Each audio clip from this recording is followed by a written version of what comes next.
Dog Boy. Yep. Rumor has it that people want to know our story. Yeah, you mean like how we started or? How we started, what it was like when we were growing, what we're doing now. Like, Okay. I meet so many people when I give them a tour and they, I start showing them the property and then they're like, Wow. how did you guys get started? Like, what do you mean you were the first pet care facility that let dogs play together in Texas? What? Well, it all started in 1991. Yes.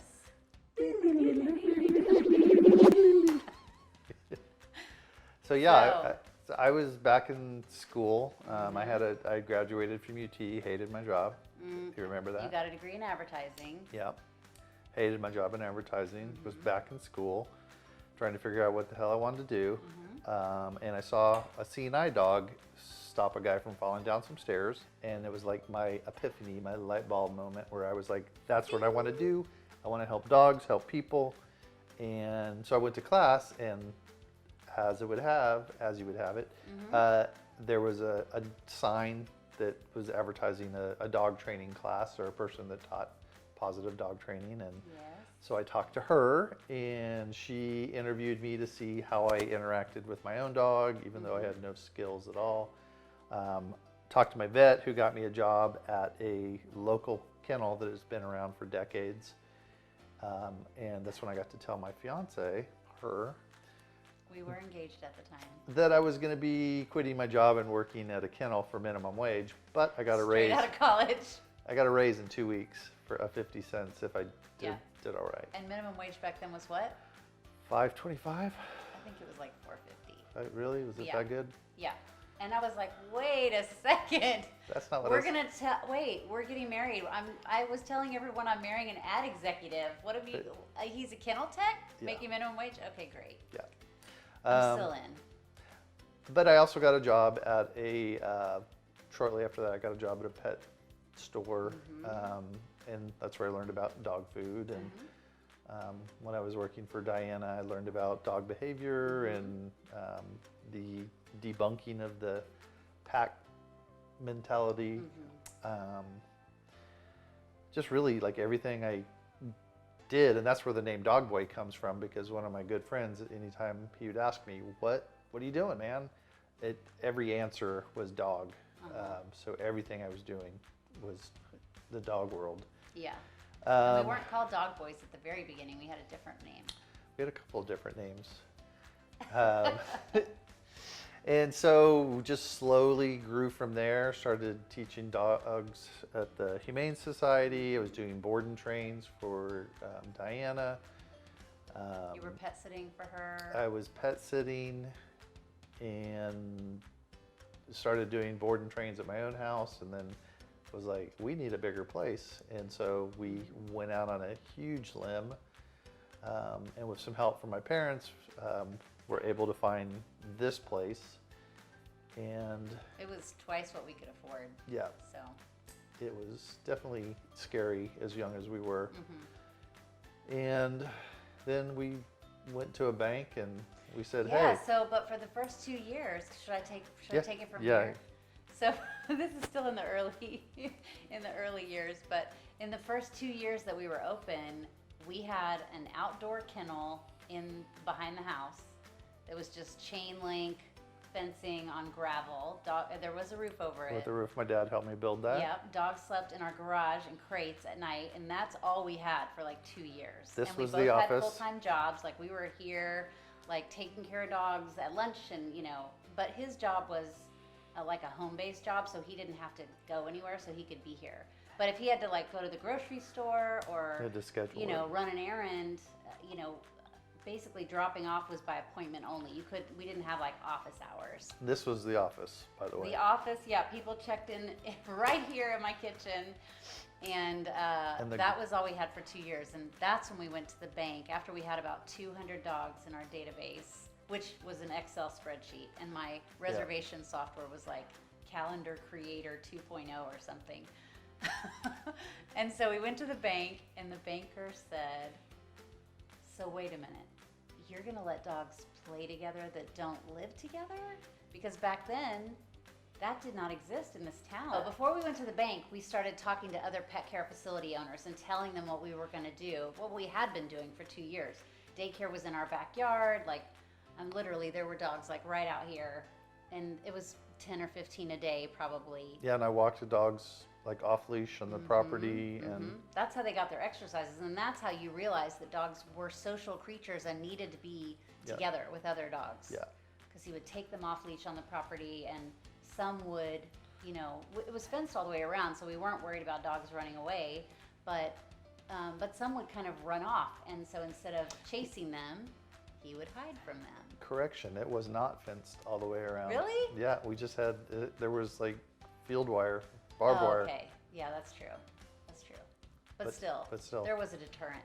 I realized if I didn't chase them, calling after them, that they would follow me if I just went.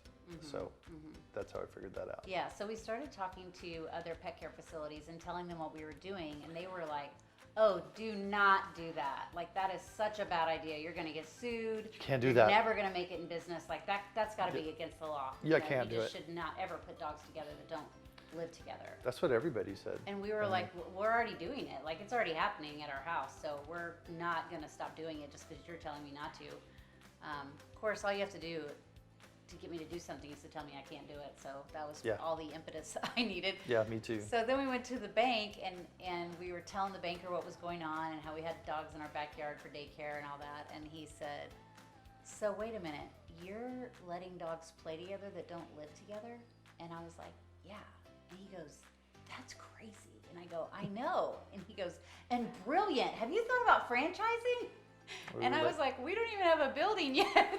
Yeah. Like, we didn't even know the first thing about a franchise. And thankfully, over all the years, we decided to have a family instead of a franchise because I think you lose some of that personal touch when you have multiple locations. And I don't know. You guys might have seen that. But we didn't ever build beyond this, but we expanded over the years. So what we started with was a 24-run indoor-outdoor kennel. It wasn't climate controlled even for 10 years because it was designed by a green builder that, lets the Earth's resources help cool the property. So wind and water in position, and it actually worked really well until the only time it didn't work was when it was really still and really hot and humid. But the rest of the time it was great. Yeah. So 10 years in, we finally put in AC. But after the first 2 years that we had the kennel, we went from 200 to 2,000 clients. And she got back at me for the whole I'm quitting my job thing by deciding to have a baby during the time we were building the first building. And the second building. And the second baby. So when the first kennel was being built, I was pregnant with our son, who's 21 now. Yeah. And the second kennel, when we decided to build the second kennel, we built an office at the same time because we didn't have an office and I was tired of customers being in my house. So we built the second kennel in the office, and that's when I had my second child, who is now 18. Yeah, and those first couple years were really, really hard. I had 3 years in a row with literally zero days off, 0 weekends, 0 holidays, 0 sick days. I worked a lot. And I worked 5 years full-time somewhere else before I came home full-time. So that was hard. And my friend Lee Mannix, who went on to become his own successful dog trainer, helped me in the beginning. Lots of sweat equity. Yeah, we sat around and played dominoes and drank beer and talked about the future and what the good old days were going to look like. Paintball was in there somewhere. But we really hashed out, hey, this whole dog behavior thing. And basically, we wanted a place that was based on caring about the dogs, the way that I felt about dogs. Still our only rule, not only rule, my number one rule is if something happens out here, I was like, what would you do if it was your dog? So I treat every dog like it's my dog, and that's been our guiding principle the whole time. And well, working at that kennel that you worked at in the beginning was a real, it was really what spurred you to want to that and the bad training experience that you had. So when you worked at the kennel, every time, why don't you tell this part? If I saw young wild dogs that were locked in a cage, not having an outlet, they would have displacement behaviors that were horrible. Or if there was little house dogs that, used to being spoiled like Noodle. Yeah, like missing their mommies. they would be shut down and, having displacement Really behaviors as well. stressed. And basically anytime I saw something wrong, I would tell the manager, like, hey, can I take this dog, or can I go do, and they were like, no, your job is to Scoop poop and feed dogs. give water, that's it. And I'm like, but you can do all these other things to help them. And so all the things that they said that I couldn't do, that I knew would help give those dogs an outlet or give them care, so they actually had fun, and kennel wasn't a bad word anymore. Yeah. And the trainer at the time was a force trainer. She was into Schutzhund and choke collars and pinch collars, and Yeah, like guard dog training kind of. yeah, she convinced me to alpha roll my dog, and when my dog was shocked by that behavior from me, she basically convinced me to scruff my dog and get in her face, and I just, I'm gonna cry. She convinced me that basically dog abuse was okay, to show her who was in charge, and I was just like, F this. I was like, this is not what I want to do to my dog. And it did do permanent damage to that dog. Yeah. She was never right with other dogs Yeah. after that. So just following that, just really focusing on positive only behaviors and positive reinforcement, and there is a better way. I'm still shocked that there's still people with choke change and pinch collars and Yeah. electric collars, and We just feel like dogs deserve better. yeah. So So we built the second kennel in the office, and we kept growing. But when we built that second kennel in the office, Bart said, I don't want to grow anymore. I just want to stay this size. yeah, And I don't want to take dogs that aren't fixed anymore, because we live very close to a lower income housing area that generally doesn't take good care of their pets, in the sense that they all let them roam during the day, without being in any kind of fenced-in enclosure, or they chain them up in their backyard. And none of them are spayed or neutered. None of them are Right. regularly vaccinated that we could tell. And they just were getting killed on the streets around us all the time. And we were so tired of seeing dead dogs. well, and there was also, at this time, the other reason people think why we're called Dog Boys is because I was going on the KLBJ Dudley and Bob with Deborah morning show. And when I would go to the Humane Society, and so I would see lots of dogs in there that had come from, dogs not being fixed. And so that was another reason to want to go that route. Right. And again, people told us that's a terrible idea. Even my dad was like, you're going to lose half your customers, like, what are you doing? And 45 minutes later, on my soapbox, my dad was like, okay, I get it. Yeah, it works. You're passionate about spay and neuter. All right. Yeah. So we did change that year to, it was 2000 that we went all spayed and neutered. And basically our rule was, and still is, that unless there are extenuating circumstances, which sometimes there are with larger breeds or show dogs, the dog needs to be fixed by the time they're 6 months old in order to come for boarding or daycare. Yep. And we do make exceptions, like if it's a Great Dane or something like that, and the vet wants to wait, that's fine. But if the customer just wants to wait, or if the customer just wants to breed their dog, that's not okay. They need to go somewhere else. Yeah. So, and we never looked back. I think we may have lost like 2 or 3 customers, and the rest of them just got their dogs fixed and kept coming. Yep. And it was great. And then we soldiered on through there, and we started focusing more on behavior and teaching classes. And the problem was we didn't have a place to do lessons year round. So Well, that was many years later. Yeah. yeah, We grew. I'm not sure how big our staff was about then, but I would say we grew from just the 2 of us to maybe 10 or 15. And one of our trainers, we had a couple of trainers on staff along with Bart, and we just kept having to cancel classes every summer because it was just so hot. or cold, or rainy, or So we thought we would just build a pavilion, like a slab with a roof, and because of all of our, whatever was on our yeah, flats or whatever in our neighborhood drawings, there was some rule that we couldn't build on that side of the property without having a separate septic or something. So we Something built weird. over here, but before we started, the question came up, well, if it's just a slab with a roof, where are people going to use the restroom? What if it's pouring down rain? They're not going to trek all the way over to the office to go to the bathroom. So it just kept growing So he's and like, growing. well, they can just go in our house. And I was like, no, they can't. I'd really like to have my house just for me. And so that turned into a $300,000 project, and now we have a training facility with a bathroom and some offices, which is really nice. Well, and that was a scary leap too, because it took so long to get the process started.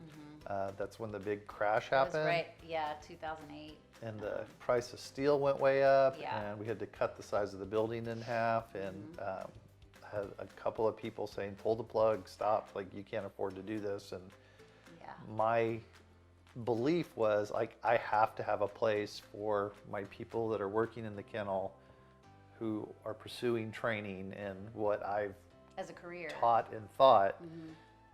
They need a place that they can move to or go to or have, so we could help more dogs. And so we sucked it up, and by God, we're still paying for that building.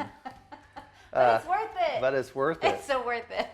And we're up to 30 something employees. We'll probably have 35 plus employees this summer. Yes.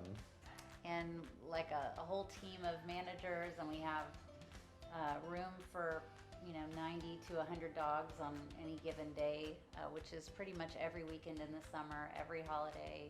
But we still have people come out, and they're just blown away when they get out of their car. The things they say about us on Yelp just warm my heart. Warms my heart. Warms my heart. We've spawned 12. At least a dozen businesses have been started because of people who either came here as clients and then wanted to start their own business, or most of them worked here as employees and then left to start their own businesses.